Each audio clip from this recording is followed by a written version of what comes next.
As a practicing stroke physician and a scientist working in the area of stroke for over 25 years, I know what stroke can do to individuals and their families. It is a common, very devastating disease, and 1 in 6 of us will have a stroke in our lifetime. Yet, over 90% of strokes could be avoided if we knew our risk factors and know how to manage them. But how many of us know how to reduce the risk of having a stroke? This situation can be changed, and we have developed a tool to help you.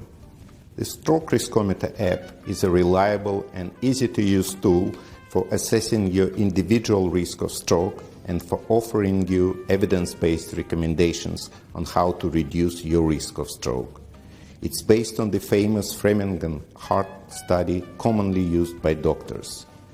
The free app is endorsed by the World Stroke Organization, the world's leading international organization in the fight against stroke. I'd like to emphasize that stroke is much easier to prevent than treat.